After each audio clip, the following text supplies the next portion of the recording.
আকাশবাণী কলকাতা স্থানীয় সংবাদ পড়ছি সংযুক্তা সিংহ। বিশেষ খবর। রাজ্যপাল সিভি আনন্দ বোস মনে করেন সন্দেশখালিতে যে পরিস্থিতি তৈরি হয়েছে তাতে শাসক বিরোধী সব পক্ষেরই কথা কম বলে কাজ বেশি করা প্রয়োজন। বিজেপি সভাপতি সুকান্ত মজুমদারের সন্দেশখালি সফরকে ঘিরে গত সন্ধ্যায় তুলকালাম কাণ্ড বাধে। জাতীয় মানবাধিকার কমিশনের প্রতিনিধি দল আজ সন্দেশখালি যেতে পারে। সেখানকার পরিস্থিতি নিয়ে প্রতিদিন রাজ্যের মুখ্য নির্বাচনী আধিকারিককে রিপোর্ট পাঠানোর নির্দেশ দিয়েছে নির্বাচন কমিশন।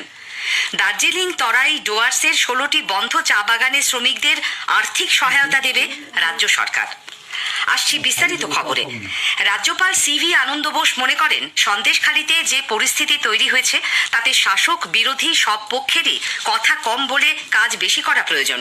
একটি ইংরেজি সংবাদ চ্যানেলের সঙ্গে সাক্ষাৎকারে তিনি বলেছেন, শুধু মুখ্যমন্ত্রী নয়, সংশ্লিষ্ট সবাইকেই কথা কম বলে স্বাভাবিক অবস্থা ফিরিয়ে আনার জন্য সচেষ্ট হবার পরামর্শ দিচ্ছেন তিনি। রাজনৈতিক নেতাদের পরিস্থিতির ফায়দা তোলা উচিত নয়।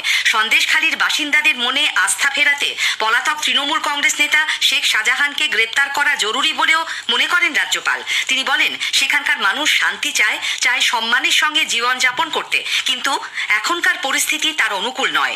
এদিকে বিজেপি সভাপতি সুকান্ত মজুমদারের সন্দেশখালি সফরকে ঘিরে তুলকালাম কাণ্ডের মধ্যে একাধিক জায়গায় নতুন করে 144 ধারা জারি করা হয়েছে।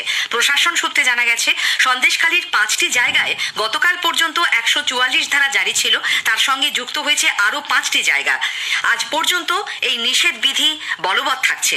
শেখ শাহজাহানের গ্রেপ্তারের দাবিতে দলীয় কর্মী সমর্থকদের নিয়ে সুকান্ত মজুমদার গত সন্ধ্যায় সন্দেশখালি থানার সামনে অবস্থানে বসলে উত্তেজনা ছড়ায়। পুলিশ তাকে টেনে হিঁচড়ে সরিয়ে দেয়, পরে গ্রেপ্তার করা হয় তাকে। ব্যক্তিগত বন্ডে ছাড়া পাওয়ার পর ধামাখালি ফেরিঘাটে বিজেপি সভাপতি সাংবাদিকদের বলেন, পুলিশি আচরণের বিরুদ্ধে তারা সুপ্রিম কোর্টে যাচ্ছেন। দেখুন, পুলিশ গ্রেপ্তার করেছিল, পেয়ার বন্ডে ছাড়া হয়েছে।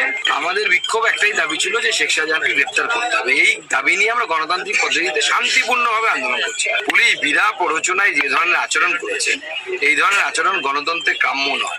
সিপিএম এর লোক ঢুকছে, এমএলএ আজকে 50 জন লোক নিয়ে ঘুরে বেড়াচ্ছে, তখন 144 ধারা চোখে পড়ে না? এটা পার্সিয়াল 144 ধারা হয় নাকি? ভারতবর্ষের সংবিধানে সেই প্রাবধান আছে। আমরাও সুপ্রিম কোর্টে যাচ্ছি, আমাদের লয়ার যাচ্ছে। অন্যদিকে বসিরহাট পুলিশ জেলার সুপার হোসেন মেহেদি রহমানের দাবি, কোন রকম আগাম খবর না দিয়েই সন্দেশখালি গিয়েছিলেন বিজেপি সাংসদ। 144 ধারা লঙ্ঘন করায় তাকে গ্রেপ্তার করা হয়। মাননীয় শ্রী সুকান্ত মজুমদার বিনা নোটিশে এখানে এসেছিলেন। তিনি একজন জেড ক্যাটাগরির প্রোটেক্টিভ। উনি আমাদেরকে কোনো প্রায়র ইনফরমেশন ছাড়াই সন্দেশখালি চলে এসেছিলেন ধামাখালিতে, যেখানে ওনাকে ইন্টারসেপ্ট করা হয়। উনি সন্দেশখালিতে একজনের বাড়িতে আসতে চান, ওনাকে পারমিশন দেওয়া হয় যে ওনার সিকিউরিটির সঙ্গে উনি এখানে আসতে পারেন, কিন্তু উনি এখানে এসে এখানকার লোকাল সাপোর্টার্সদের নিয়ে থানার সামনে ধর্নায় বসে যান, যেটা সেকশন 144 সিআরপিসি উল্লঙ্ঘন করে। তার জন্য ওনাকে অ্যারেস্ট করা হয় এবং পার্সোনাল বন্ডে আবার ছেড়ে দেওয়া হয়। শেখ শাহজাহানের ভাই শেখ সিরাজউদ্দিনের বিরুদ্ধে এলাকার মানুষের তীব্র ক্ষোভ নিয়ে প্রশ্ন করা হলে পুলিশ কর্তা বলেন, এখনো পর্যন্ত তাদের কাছে সিরাজউদ্দিনের বিরুদ্ধে কোনো লিখিত অভিযোগ আসেনি। তথ্য ও সম্প্রচার মন্ত্রী অনুরাগ সিং ঠাকুর সন্দেশখালির ঘটনায় রাজ্য সরকারের কড়া সমালোচনা করে বলেছেন, মহিলাদের ওপর অত্যাচার এবং সাংবাদিক নিগ্রহের খবর সারা দেশে ছড়িয়ে পড়েছে। संदेशखाली की अत्याचार महिलाओं पर, ये संदेशखाली का संदेश गली गली देश में किया। ममता जी की सरकार में महिलाओं पर अत्याचार, ये संदेश गली गली किया। संदेशखाली में मीडिया पर जिस तरह से अंकुश लगाया गया, उनको गिरफ्तार किया गया, ये निंदनीय है।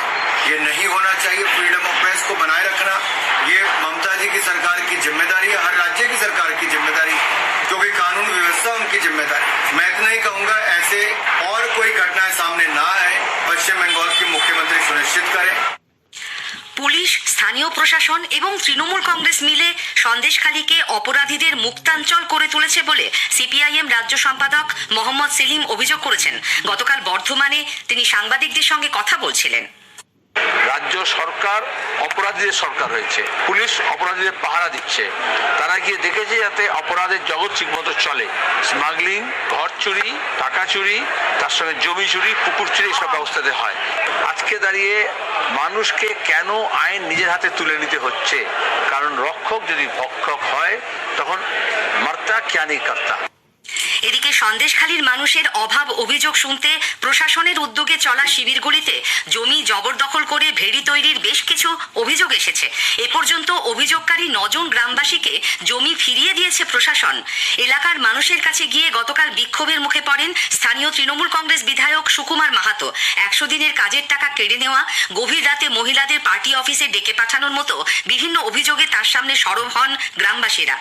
জাতীয় এসটি কমিশনের ভাইস চেয়ারম্যান অনন্ত নায়েকের নেতৃত্বে এক প্রতিনিধি দল সন্দেশখালী 2 নম্বর ব্লকের বিভিন্ন গ্রামে গিয়ে গতকাল মানুষের অভাব অভিযোগ শোনেন। আজ সেখানে যেতে পারেন জাতীয় মানবাধিকার কমিশনের প্রতিনিধিরা। গত সন্ধ্যাতেই কলকাতায় পৌঁছেছেন তারা। নির্বাচন কমিশন সন্দেশখালীর অশান্তির ঘটনায় উদ্বিগ্ন।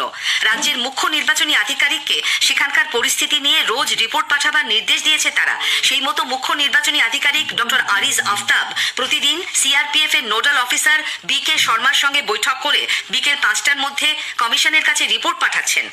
আগামী 4 মার্চ রাজ্যে আসছেন মুখ্য নির্বাচন কমিশনার সহ কমিশনের শীর্ষ কর্তারা। স্বীকৃত সব রাজনৈতিক দল এবং মুখ্য সচিব, স্বরাষ্ট্র সচিব, রাজ্য পুলিশের ডিজি, এডিজি আইন শৃঙ্খলা ও কলকাতার পুলিশ কমিশনারের সঙ্গে তাদের বৈঠক করার কথা। জনসাধারণকে তাদের লোকসভা কেন্দ্রের বিশদ তথ্য এবং সেই এলাকায় চালু থাকা বিভিন্ন কেন্দ্রীয় সরকারি প্রকল্প ও উন্নয়ন সম্পর্কে অবহিত করতে আকাশবাণী কলকাতার সংবাদ বিভাগ শুরু করেছে বিশেষ অনুষ্ঠান ভারত বিকাশ ডায়েরি।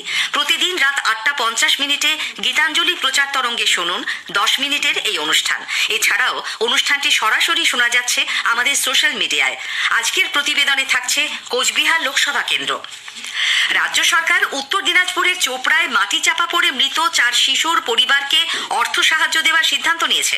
মুখ্যমন্ত্রী মমতা ব্যানার্জি আজ আধিকারিকদের গতকাল এই নির্দেশ দিয়েছেন বলে নবান্ন সূত্রে খবর। প্রত্যেক শিশুর পরিবারকে এককালীন 2 লক্ষ টাকা করে দেওয়া হবে। গত 12 ফেব্রুয়ারি নর্দমা তৈরির কাজ চলাকালীন মাটি ধসে 4 শিশুর মৃত্যুর ঘটনায় বিএসএফ এর গাফিলতিকে দায়ী করেছে তৃণমূল কংগ্রেস।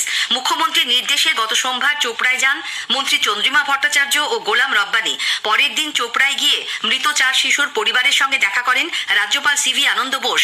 পরিবার পিছু 1 লক্ষ টাকা করে দেবার কথাও ঘোষণা করেন তিনি। কোচবিহারের মাথাভাঙা 1 নম্বর ব্লকের বৈরাগীরহাট এলাকা গতকাল তৃণমূল কংগ্রেস ও বিজেপি কর্মী সমর্থকদের মধ্যে সংঘর্ষে উত্তপ্ত হয়ে ওঠে। আহত হন দুপক্ষের 5 জন। এদের মধ্যে ছিলেন তৃণমূল কংগ্রেসের বৈরাগীরহাট অঞ্চল সভাপতি পরেশ বর্মন ও বিজেপি কর্মী কার্তিক চন্দ্র বর্মন। দুজনেই মাথাভাঙা মহকুমা হাসপাতালে চিকিৎসাধীন।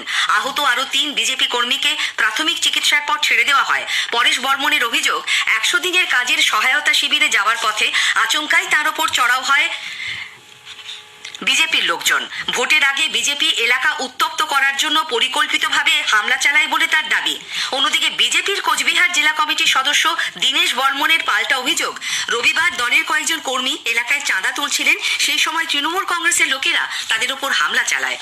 স্থানীয় সংবাদ শুনছেন আকাশবাণী কলকাতা কেন্দ্র থেকে। দার্জিলিং, তরাই ও ডুয়ার্সের বন্ধ থাকা 16টি চা বাগানে কর্মরত শ্রমিকদের আর্থিক সহায়তা দেবার সিদ্ধান্ত নিয়েছে রাজ্য সরকার। এর জন্য ডুয়ার্সের নয়, দার্জিলিংয়ের 6 ও তরাইয়ের 1টি বাগান কর্তৃপক্ষকে আগামী 29 ফেব্রুয়ারির মধ্যে আবেদন করতে বলা হয়েছে বলে শ্রম দপ্তর সূত্রে জানা গিয়েছে। দার্জিলিংয়ের চুংথুং, নাগরি, পেশক, তরাইয়ের ত্রিহানা, ডুয়ার্সের বামনডাঙ্গা, শামসিং, রায়মাটাং, কালচিনির মতো বন্ধ বাগানের শ্রমিকদের ফাউলাই প্রকল্পে মাসিক 1,500 টাকা করে সহায়তা দেওয়া হবে। কোভিড অতিমারি পর্ব ও লকডাউনের ক্ষতিকে সামনে রেখে বেসরকারি পরিবহন মালিকরা 15 বছরের পুরনো বাস বাতিল করার সরকারি নির্দেশে থাকা সময়সীমা পিছিয়ে দেবার দাবি জানিয়েছে। রাজ্যে 3টি বেসরকারি বাস মালিক সংগঠনের তরফে পরিবহন দপ্তরকে এই মর্মে চিঠি দেওয়া হয়েছে। নির্দেশিকা অগ্রাহ্য করে উচ্চ মাধ্যমিকে পরীক্ষার হলে মোবাইল নিয়ে ঢোকার অভিযোগে আরও 3 জনের পরীক্ষা বাতিল করা হয়েছে। এই নিয়ে চলতি বছরে এখনো পর্যন্ত মোট 17 জনের পরীক্ষা বাতিল করল উচ্চ মাধ্যমিক শিক্ষা সংসদ। কলকাতা সহ রাজ্যের বিভিন্ন জেলায় হালকা থেকে মাঝারি বৃষ্টিতে তাপমাত্রার পারদ বেশ খানিকটা নেমেছে।